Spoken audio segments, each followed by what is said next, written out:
Hello दोस्तों, नमस्कार। कैसे आप सभी लोग? उम्मीद करती हूँ कि आप अच्छे होंगे, स्वस्थ होंगे। दोस्तों, आज मैं आपके लिए इंडियन पॉलिटी के एमसीक्यू क्वेश्चन लेके आई हूँ, जो कि बार बार परीक्षाओं में पूछे जाते हैं। जय माँ सरस्वती का नाम लेकर हम आज की वीडियो का शुरुआत करते हैं। फर्स्ट नंबर क्वेश्चन है, संविधान सभा की प्रथम बैठक कब हुई थी? 9 दिसंबर 1946 को, 11 दिसंबर 1946 को, 13 दिसंबर 1946 को या 21 दिसंबर 1946 को। तो इसका हमारा राइट आंसर दोस्तों क्या हो जाएगा? किस कब हुई थी? 9 दिसंबर 1946 को क्या हुई थी? संविधान सभा की प्रथम बैठक हुई थी।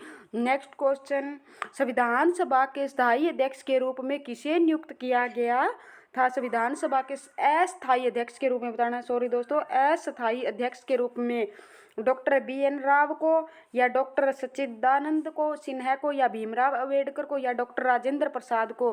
तो इसका हमारा राइट आंसर दोस्तों क्या हो जाएगा? बी। क्या हो जाएगा? बी, डॉक्टर सच्चिदानंद सिन्हा को क्या गया था? अस्थायी अध्यक्ष के रूप में नियुक्त किया गया था। नेक्स्ट क्वेश्चन, प्रारूप समिति के अध्यक्ष थे।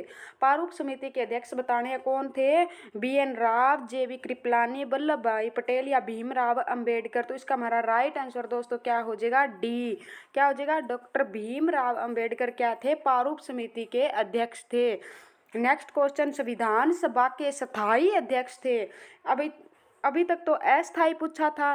क्या पूछा था? अस्थायी। अब हमें क्या बताना है? स्थायी अध्यक्ष के बारे में बताना है। स्थायी अध्यक्ष कौन थे? डॉक्टर भीमराव अंबेडकर थे, AM मुंशी थे, डॉक्टर राजेंद्र प्रसाद थे या डॉक्टर सच्चिदानंद सिन्हा थे। तो अस्थायी अध्यक्ष अभी हमें पढ़ा था कौन थे? डॉक्टर सच्चिदानंद सिन्हा थे। ये तो हमारा इसका आंसर हो नहीं सकता। कौन? डॉक्टर भीमराव अभी हमने पढ़ा प्रारूप समिति के अध्यक्ष थे, ये भी नहीं हो सकता। तो कौन? डॉक्टर राजेंद्र प्रसाद क्या थे? स्थायी अध्यक्ष थे। कौन थे? सी इसका हमारा राइट आंसर हो जाएगा। स्थायी अध्यक्ष कौन थे? डॉक्टर राजेंद्र प्रसाद थे। नेक्स्ट क्वेश्चन, संविधान सभा ने अंतिम रूप में संविधान को कब पारित किया गया? नेक्स्ट क्वेश्चन, संविधान सभा ने अंतिम रूप में संविधान को कब पारित कर दिया था? कब पारित कर दिया था? 26 जनवरी 1950 को, 15 अगस्त 1947 को, 2 अक्टूबर 1949 को या 26 नवंबर 1949 को। तो इसका हमारा राइट आंसर दोस्तों क्या हो जाएगा? अंतिम रूप में कब पारित कर दिया गया था? 26 जनवरी। कब कर दिया गया था? 26 जनवरी 1950 को। इसका हमारा राइट आंसर हो जाएगा। नेक्स्ट क्वेश्चन, भारतीय संविधान किस दिन से पूर्णतः लागू हुआ था? कब पूर्णतः से लागू हुआ था? 26 नवंबर 1950 को, 26 नवंबर 1949 को या 26 अगस्त 1950 को या 26 जनवरी 1950 को। तो इसका हमारा राइट आंसर दोस्तों क्या हो गया? डी हमारा राइट आंसर हो गया। कब लागू किया गया था? 26 जनवरी 1950 को लागू किया गया था। नेक्स्ट क्वेश्चन, भारत कब गणतंत्र बना? 15 अगस्त 1947 को, 26 नवंबर 1949 को, 26 जनवरी 1950 को, 2 अक्टूबर 1952 को। तो इसका हमारा राइट आंसर दोस्तों क्या हो जाएगा? कब गणतंत्र बना था? उस दिन जब संविधान लागू हुआ था, 26 जनवरी 1950 को। इसका राइट आंसर हो जाएगा। सी हमारा राइट आंसर है। नेक्स्ट क्वेश्चन, भारतीय संविधान के किस भाग का उसकी आत्मा की संज्ञा दी गई है? किस भाग का उसकी यानी संविधान की आत्मा का? मूल अधिकार को, संवैधानिक उपचारों का अधिकार या प्रस्तावना या संशोधन प्रक्रिया? तो इसका हमारा राइट आंसर दोस्तों क्या हो जाएगा? प्रस्तावना को कहा गया है। किसको कहा गया है?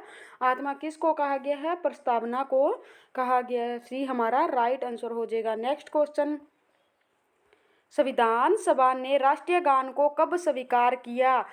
24 जनवरी 1950 को, 26 जनवरी 1950 को, 15 अगस्त 1947 को, 22 जुलाई 1950 को। तो इसका हमारा राइट आंसर दोस्तों क्या हो जाएगा? कब राष्ट्रीय गान को स्वीकार किया गया था, ये बताना है। तो इसका हमारा राइट आंसर दोस्तों क्या हो जाएगा? 24 जनवरी 1950 को। कब? 24 जनवरी 1950 को क्या किया गया था? राष्ट्रीय गान स्वीकार किया गया था। नेक्स्ट क्वेश्चन, भारतीय नागरिकों को प्राप्त मूल अधिकारों की संख्या कितनी है? जो हमें मूल अधिकार प्राप्त है उनकी संख्या बतानी है दोस्तों, कितनी है? 5, 7, 6 या 8 है। तो इसका हमारा राइट आंसर दोस्तों क्या हो जाएगा, कितने हमें मूल अधिकार प्राप्त हैं, 6 हमें मूल अधिकार प्राप्त हैं। सी हमारा राइट आंसर हो जाएगा। नेक्स्ट क्वेश्चन, संपत्ति के अधिकार को किस संविधान संशोधन के द्वारा हटा दिया गया है? 44वें या 42वें या 46वें या 52वें संविधान संशोधन के द्वारा किसको, संपत्ति के अधिकार को किस संविधान संशोधन के द्वारा हटा दिया गया है? तो कौन से? तो 44वें संविधान संशोधन के द्वारा। किस कौन से? 44वें संविधान संशोधन के द्वारा संपत्ति का अधिकार हटा दिया गया है। नेक्स्ट क्वेश्चन, मूल अधिकारों का रक्षक किसे कहा जाता है? सर्वोच्च न्यायालय, उच्च न्यायालय या ए या बी दोनों, या संसद को मूल अधिकारों का रक्षक बताना है दोस्तों, किसे कहा जाता है? अभी मूल अधिकारों की रक्षा कौन करता है? तो सर्वोच्च न्यायालय या उच्च न्यायालय, ये दोनों या संसद। तो इसका हमारा राइट आंसर दोस्तों क्या हो जाएगा? सी, उच्च न्यायालय और सर्वोच्च न्यायालय दोनों ही क्या है, ये हमारे मूल अधिकारों के रक्षक है। नेक्स्ट क्वेश्चन, निम्न में से किस अनुच्छेद के द्वारा 6 से 14 वर्ष तक के बच्चों के लिए शिक्षा का अधिकार मूल अधिकार माना गया है? किस अनुच्छेद के द्वारा कहा गया है कि 6 से 14 वर्ष के बच्चों के लिए शिक्षा का अधिकार मूल अधिकार माना गया है? तो इसका अनुच्छेद 20, अनुच्छेद 21, अनुच्छेद 21A या अनुच्छेद 22। तो इसका हमारा राइट आंसर दोस्तों क्या हो जाएगा?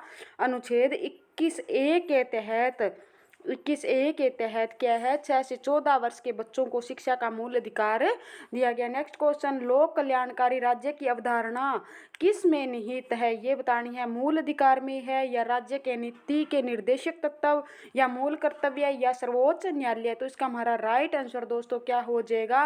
राज्य की नीति के निर्देशक तत्व। इसका हमारा राइट आंसर दोस्तों क्या हो जाएगा? बी। नेक्स्ट क्वेश्चन, संविधान का अनुच्छेद 40 राज्य को निर्देश देता है कि वह समान कार्य के लिए समान वेतन निर्धारित करे, या पर्यावरण की रक्षा करे, या ग्राम पंचायतों का संगठन करे, या लोक कल्याणकारी की स्थापना करे। तो इसका हमारा राइट आंसर दोस्तों क्या हो जाएगा? सी, ग्राम पंचायतों का संगठन करे। नेक्स्ट क्वेश्चन,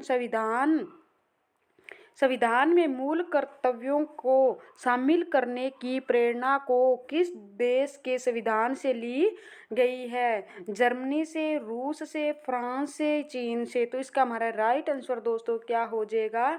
किस से ली गई है? इसका हमारा राइट आंसर दोस्तों क्या हो जाएगा? बी। किस से ली गई है? रूस से ली गई है।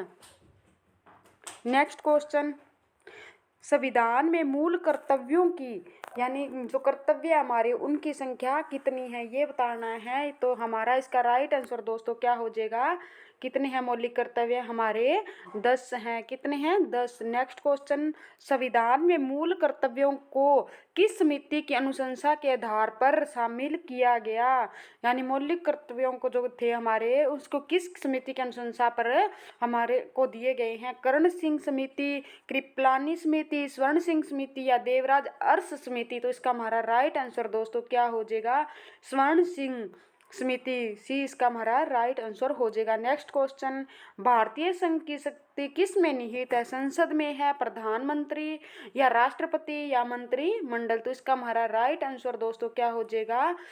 भारतीय संघ की शक्ति राष्ट्रपति में निहित है। किस में है? सी इसका हमारा राइट आंसर हो जाएगा। नेक्स्ट क्वेश्चन, राष्ट्रपति के निर्वाचक मंडल में शामिल है कौन है?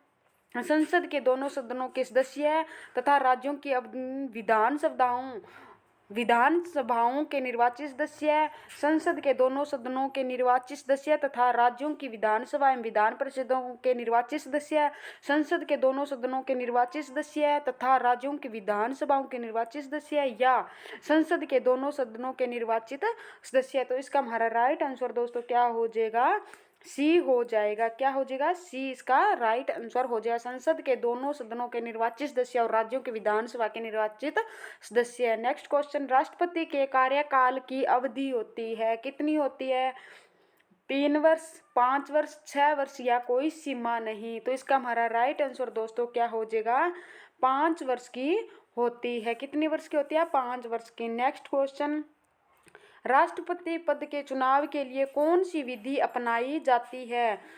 अनुपातिक प्रतिनिधित्व या एकल संक्रमणीय या अप्रत्यक्ष मतदान या उपरोक्त सभी। तो इसका हमारा राइट आंसर दोस्तों क्या हो जाएगा, उपरोक्त सभी, डी इसका राइट आंसर हो जाएगा। नेक्स्ट क्वेश्चन, निर्विरोध चुने जाने वाले राष्ट्रपति हैं कौन से थे, हमें ये बताना है। निर्विरोध बिना विरोध के, वी वो गिरी या नीलम संजीवा रेड्डी या राजेंद्र प्रसाद या एपीजे अब्दुल कलाम। तो इसका हमारा राइट आंसर दोस्तों क्या हो जाएगा, नीलम संजीवा रेड्डी क्या थे, निर्विरोध के राष्ट्रपति चुने गए थे। नेक्स्ट क्वेश्चन, राष्ट्रपति पर महाभियोग का आरोप संसद के लिए किस सदन द्वारा लगाया जा सकता है। राष्ट्रपति द्वारा महाभियोग का आरोप है जो संसद के किस सदन द्वारा लगाया जा सकता है, लोकसभा या राज्यसभा, संसद के किसी सदन द्वारा या उपरोक्त में से किसी के द्वारा नहीं। तो इसका हमारा राइट आंसर दोस्तों क्या हो जाएगा, संसद के किसी भी सदन के द्वारा क्या है, राष्ट्रपति पर महाभियोग द्वारा लगाया जा सकता है। सी इसका राइट आंसर हो जाएगा। नेक्स्ट क्वेश्चन, भारतीय सेनाओं का सर्वोच्च सेनापति कौन होता है, राष्ट्रपति, प्रधानमंत्री, थल सेना अध्यक्ष या रक्षा मंत्री। तो इसका हमारा राइट आंसर दोस्तों कौन सा हो जाएगा, ए इसका राइट आंसर हो जाएगा। थैंक यू दोस्तों, नेक्स्ट वीडियो में फिर मिलते हैं, धन्यवाद, गुड बाय।